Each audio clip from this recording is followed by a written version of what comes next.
Genius public inter college की online class में आप सभी का स्वागत है। स्टूडेंट्स, आज की क्लास में हम लोग जनसंचार माध्यम के विकास के सभी स्टेप बाय स्टेप जानकारी प्राप्त करेंगे कि किस प्रकार से जनसंचार माध्यम का विकास हुआ। सभी स्टूडेंट्स प्रीवियस क्लास में जनसंचार माध्यम के विकास की कड़ी में आप लोगों ने पढ़ा था कि जनसंचार माध्यम के परंपरागत और आधुनिक दो रूप प्राप्त होते हैं। परंपरागत माध्यमों में आप लोगों ने अध्ययन किया कि जो प्राचीन काल से परंपरा से चले आ रहे लोक माध्यम थे, उन्हीं को परंपरागत माध्यम की श्रेणी में रखा गया, जिसमें आप लोगों ने देवताओं के काल से लेकर के आदि मानवों इत्यादि और अन्य सभ्यताओं के संचार माध्यमों के विकास में जानकारी प्राप्त की कि किस प्रकार से समाज के जो भी लोक माध्यम थे, लोक नृत्य थे, लोक संगीत थे, इत्यादि इत्यादि जनसंचार माध्यम का कार्य करते थे। परंतु समय परिवर्तन होता गया, वैज्ञानिक युग का प्रवेश होता गया, नए नए आविष्कार होते गए, जिसके परिणाम स्वरूप परिवर्तन समाज में आया, जिससे संचार माध्यमों में आधुनिकता आ गई। आधुनिकता के साथ साथ उसमें एक नवीनीकरण आया, जहाँ पर संचार एक सामाजिक लोक संगीत और लोक नृत्य या नाटकों के माध्यम से होते थे, वही अब मशीनरी यंत्रों के माध्यम से एक साथ संचार माध्यम होने लगा, जिसका पहला स्वरूप आप लोगों का आता है समाचार पत्र पत्रिकाएं। समाचार पत्र पत्रिकाओं का अस्तित्व में आना एक बहुत बड़ा परिवर्तन था।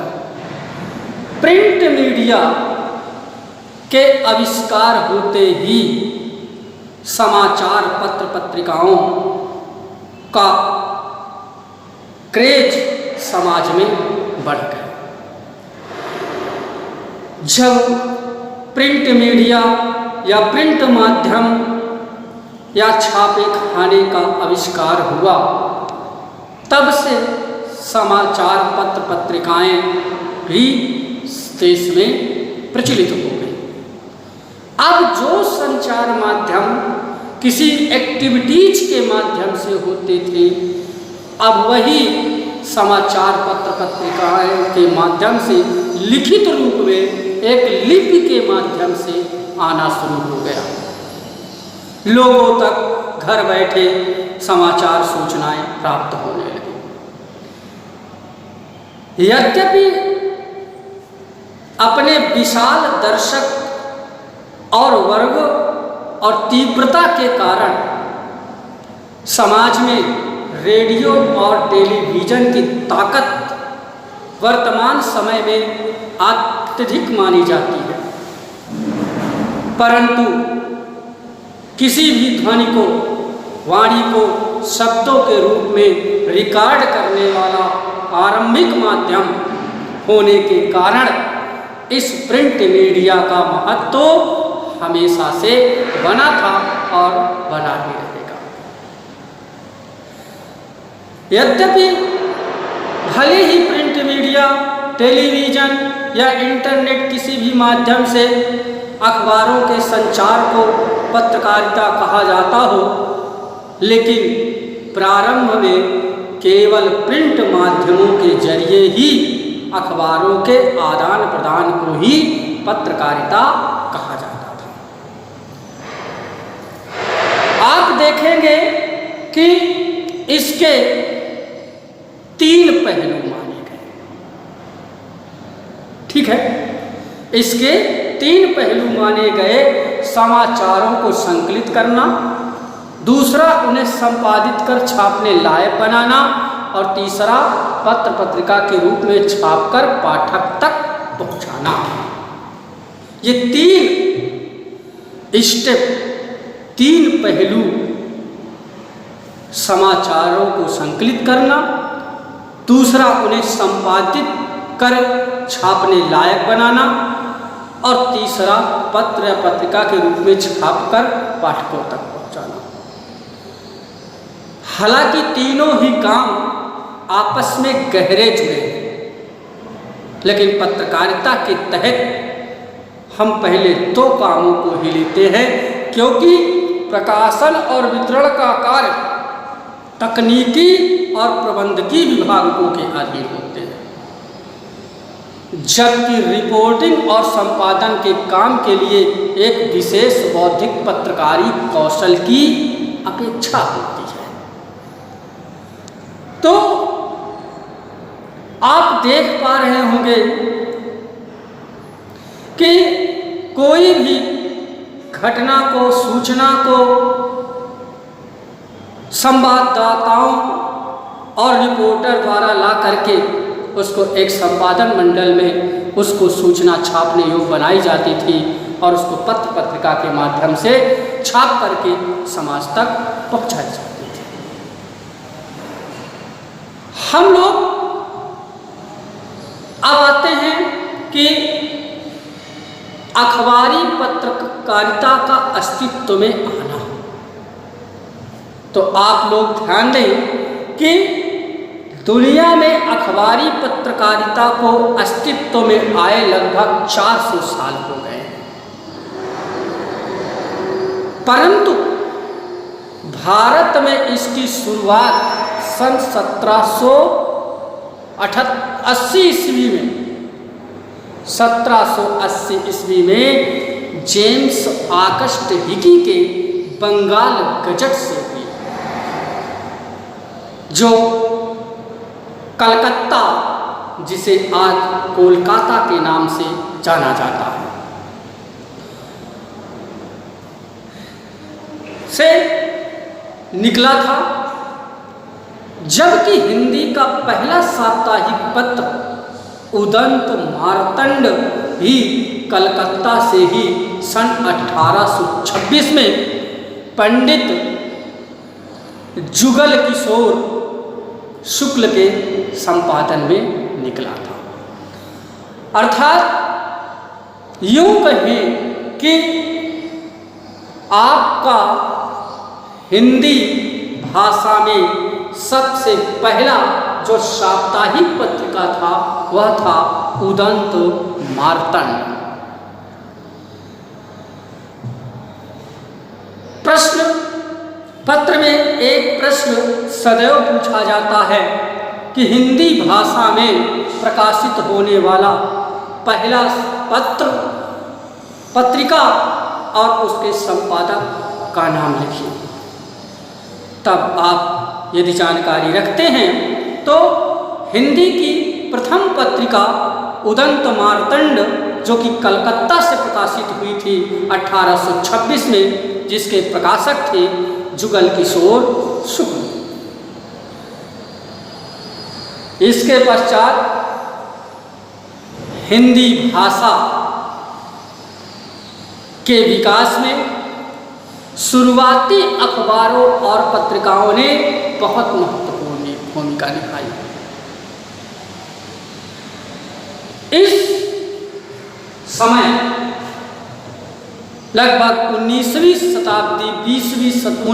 शताब्दी में हिंदी की पत्रिकाओं में के क्षेत्र में भारतेंदु हरिश्चंद्र जी का नाम हमेशा सम्मानित ढंग से लिया जाएगा, जिन्होंने हिंदी भाषा में अनेक पत्र पत्रिकाओं की रचना करके हिंदी साहित्य को सुशोभित किया और पत्रकारिता के क्षेत्र में भी अपनी भूमिका बड़े अच्छे प्रकार से निभाई है। पत्रिकाओं के महत्व के विषय में यदि जाने तो भारत की स्वतंत्रता आंदोलन के समय जब हमारा देश अंग्रेजों के अधीन था और भारतीय शासन अंग्रेजों की हुकूमत को स्वीकार कर चुकी थी, ऐसी दशा में भारतीय आंदोलन में भारतीय पत्रिकाओं ने एक अहम भूमिका निभाई थी। अहम भूमिका किस प्रकार से निभाई थी? चूंकि अंग्रेजों की हुकूमत का स्वीकार कर चुकी जनता अपने देश की जो महत्ता है, अपने देश के गौरव को भूल चुकी थी, जिसके कारण वह अपने जीवन को उन्हीं अंग्रेजों के अधीन रहना ही स्वीकार कर लिया था। और ऐसी दशा में आवश्यकता थी कि प्रत्येक नागरिक को भारत देश के नागरिकों के मन में एक उत्साह की भावना लाना और उनको अपने देश प्रेम के प्रति भावना प्रकट करना और एकता की भावना लाना। ऐसी दशा में पत्र पत्रिकाओं के अलावा और कोई ऐसा जरिया नहीं था जिसके माध्यम से उन भारतीयों की मनोदशा में भारत के प्रति एक प्रेम की भावना लाई जा सके।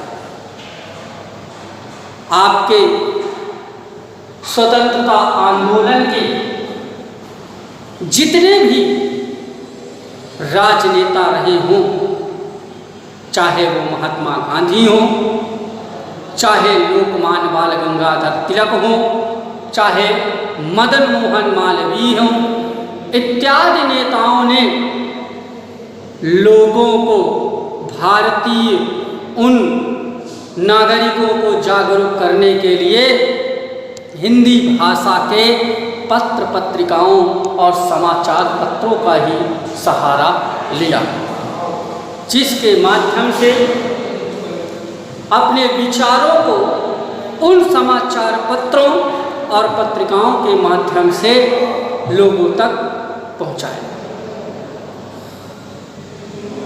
आज़ादी के समय जिन पत्रिकाओं का योगदान रहा वो इस प्रकार से आप देख पा रहे होंगे। और सरस्वती, हंस, कर्मवीर, प्रताप, प्रदीप, विशाल, रामवृक्ष, वेणीपुरी इत्यादि, माखनलाल चतुर्वेदी, बाबू विष्णुराव इत्यादि लेखकों ने हिंदी भाषा में पत्रिकाएं लिख करके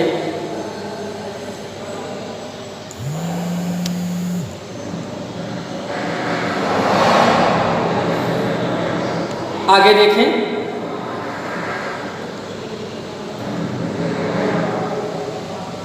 आप देख पा रहे होंगे कि जहां आज़ादी से पहले पत्रकारिता का लक्ष्य स्वाधीनता की प्राप्ति था, वहीं आज़ादी के बाद पत्रकारिता का लक्ष्य परिवर्तन का है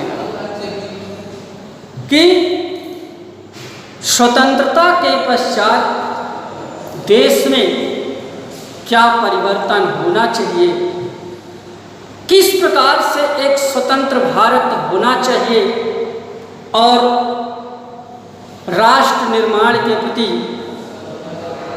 किस प्रकार से व्यावसायिक और प्रोफेशनल वर्क होने चाहिए, इन सब को एक परिवर्तन लाने का काम पत्रकारिता का ही था। और पत्रकारिता के क्षेत्र में ऐसी वर्णन करके देश में परिवर्तन लाने का काम किया।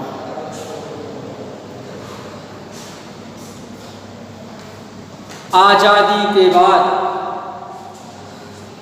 भारत में एक बार फिर से पत्रिकाओं के अलावा समाचार पत्रों का भी प्रमुख रूप से बोलबाला हो गया, जिसके अंतर्गत हिंदी अखबारों में नवभारत टाइम्स, जनसत्ता, राजस्थान पत्रिका, अमर उजाला, दैनिक भास्कर, दैनिक जागरण, धर्मयुग इत्यादि इत्यादि करके पत्र पत्रिकाओं ने अपनी महत्वपूर्ण भूमिका निभाई। तो समाचार पत्र पत्रिकाओं का योगदान स्वतंत्र भारत में एक महत्वपूर्ण भूमिका के साथ अपना वर्चस्व स्थापित रखा, परंतु समय बदलता गया, विज्ञान नए नए आविष्कार करता गया, नई नई तकनीक के क्षेत्र में नए नए आविष्कार होने लगे और संचार माध्यम अपने विकास की दूसरी कड़ी या दूसरे पायदान की ओर बढ़ गया, जहां समाचार और सूचनाएं केवल लिखित प्रिंट लिपि के माध्यम से होते थे, वहीं पर नए नए आविष्कार होने के परिणाम स्वरूप संचार माध्यम का स्थान रेडियो ने ले लिया और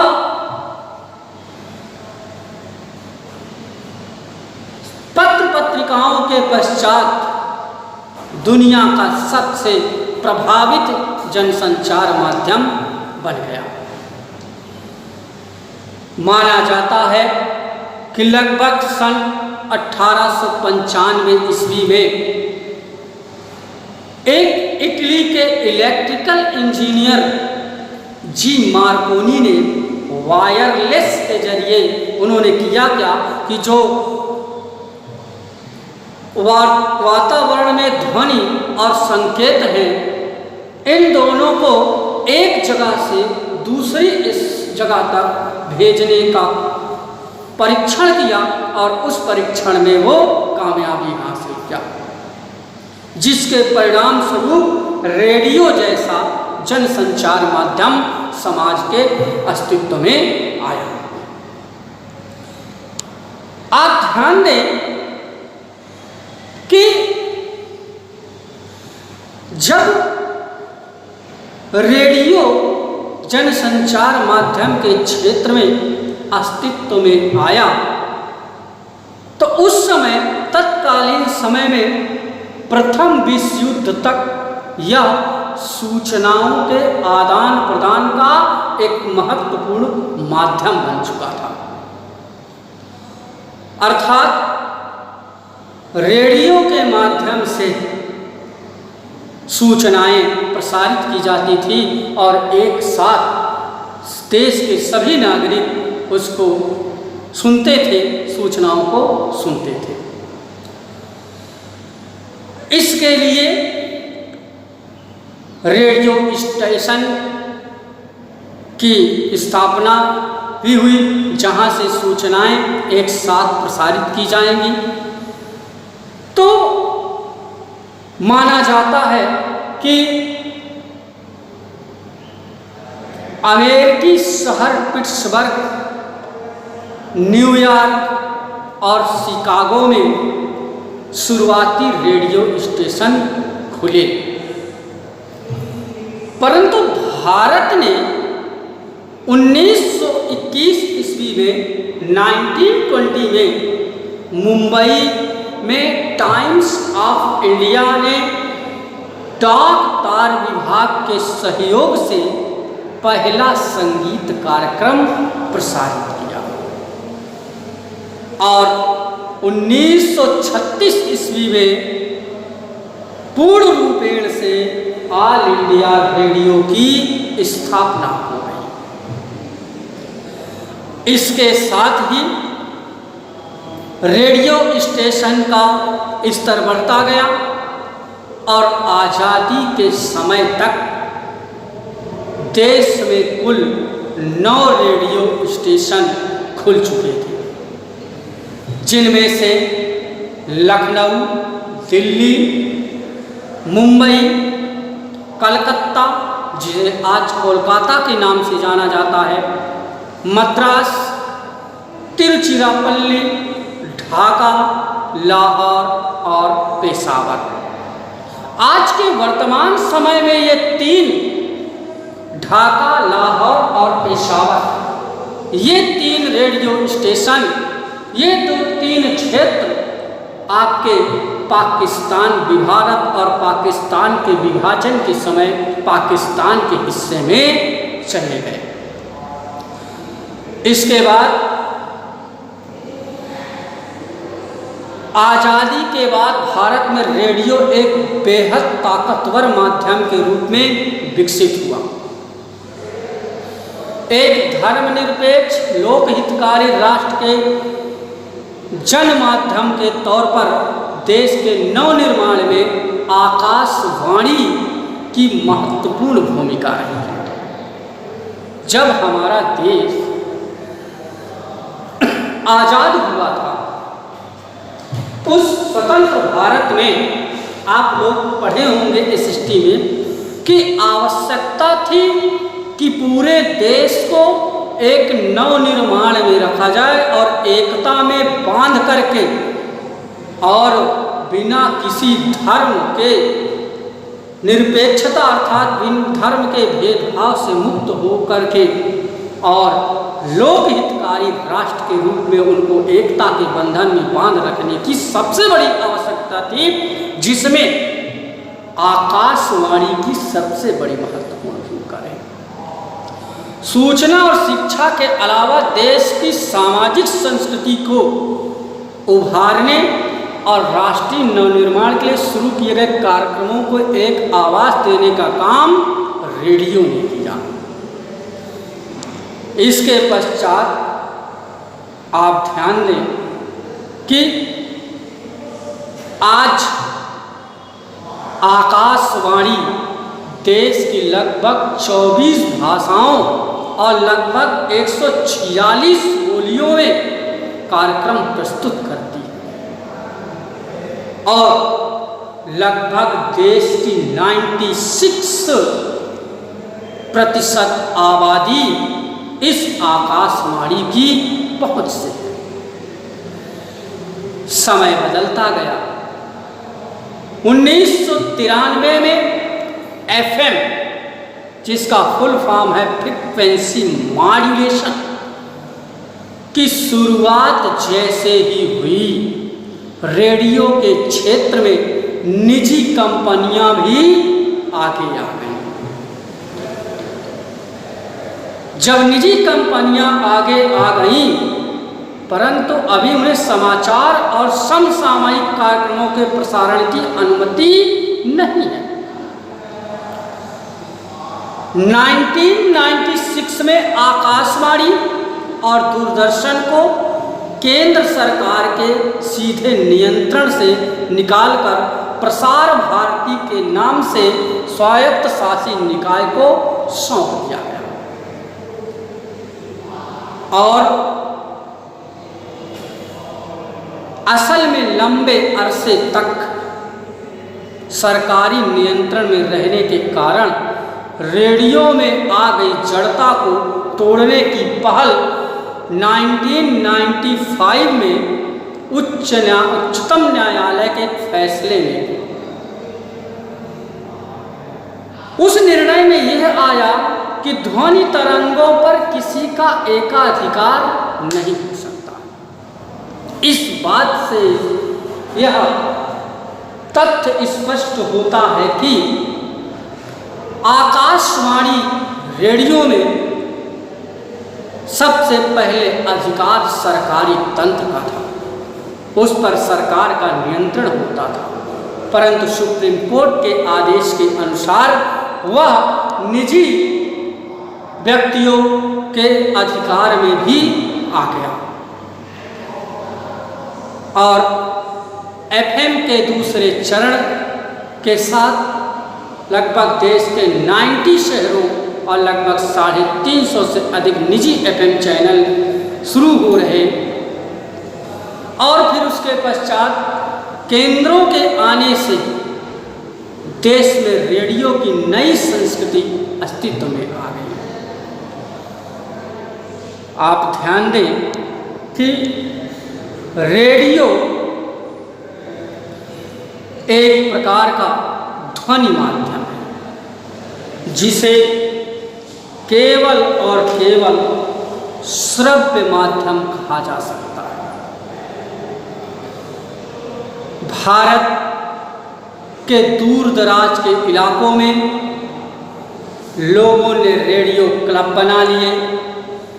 आकाशवाणी के अलावा सैकड़ों निजी एफएम स्टेशनों और बीबीसी, वॉइस ऑफ अमेरिका, डोइचे वेले, Moscow radio, radio Beijing, radio Australia जैसे कई विदेशी प्रसारण और हैम एमेच्योर एक रेडियो क्लबों का एक जाल बिछ गया। तो इस प्रकार से लगभग 20वीं शताब्दी के अंत तक रेडियो ने अपना वर्चस्व समाज में स्थापित रखा और समय परिवर्तन के साथ साथ जब वैज्ञानिक तकनीक बढ़ता गया तो उसके पश्चात रेडियो के बाद जनसंचार माध्यम का रूप टेलीविज़न ने ले लिया। तो स्टूडेंट्स, आज की क्लास यहीं तक।